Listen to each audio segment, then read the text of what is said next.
পাকিস্তান লেজেন্ডের বিপক্ষে semifinal boycott করল ভারত। না খেলেই ফাইনালে পাকিস্তান। প্রশ্ন উঠেছে, এটি ভারতের দেশপ্রেম নাকি পাকিস্তানের বিপক্ষে হারার ভয়?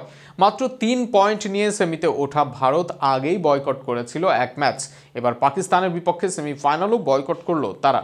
আরও শুনুন প্রতিবেদনা।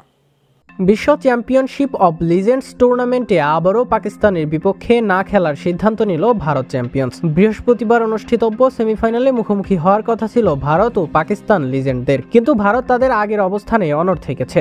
পাকিস্তানের বিপক্ষে কোনো ম্যাচ খেলবে না তারা, ফলে ভারতীয়দের না খেলার সিদ্ধান্তে সরাসরি ফাইনালে উঠে গেল পাকিস্তান লিজেন্ডস। এর আগে গ্রুপ পর্বেও পাকিস্তানের বিপক্ষে খেলতে অস্বীকৃতি জানায় ভারত, তখনও ম্যাচটি বাতিল করা হয়।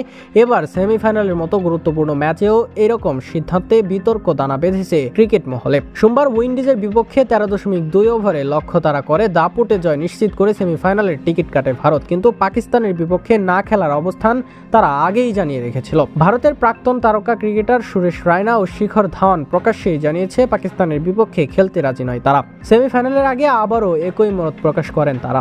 এজ মাই ট্রিপ নামের একটি শীর্ষস্থানীয় টুর্নামেন্ট স্পন্সর সেমিফাইনাল থেকে নিজেদের প্রত্যাহার করে নেয়। তাদের বক্তব্য, সন্ত্রাস আর ক্রিকেট একসাথে চলতে পারে না।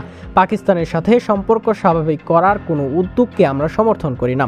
তবে এই সিদ্ধান্তে মিশ্র প্রতিক্রিয়া এসেছে। অনেকে বলছেন ভারতের এই সিদ্ধান্ত দেশের প্রতি এক ধরনের দেশপ্রেমের বহিঃপ্রকাশ, আবার অনেকেই এটিকে হারার ভয় বলেও কটাক্ষ করছেন। পাকিস্তান চ্যাম্পিয়ন্স দারুণ ছন্দে রয়েছে। টুর্নামেন্টে তাদের পারফরমেন্সও নজর কাড়া। আন্তর্জাতিক ক্রিকেটে রাজনৈতিক টানাপোড়েনের প্রভাব আগেও পড়েছে, তবে লিজেন্ডদের এই টুর্নামেন্টে এমন সিদ্ধান্তের ফলে ক্রিকেট থেকে রাজনীতিকে পুরোপুরি আলাদা রাখবে কিনা তা নিয়েই প্রশ্ন উঠেছে বারবার।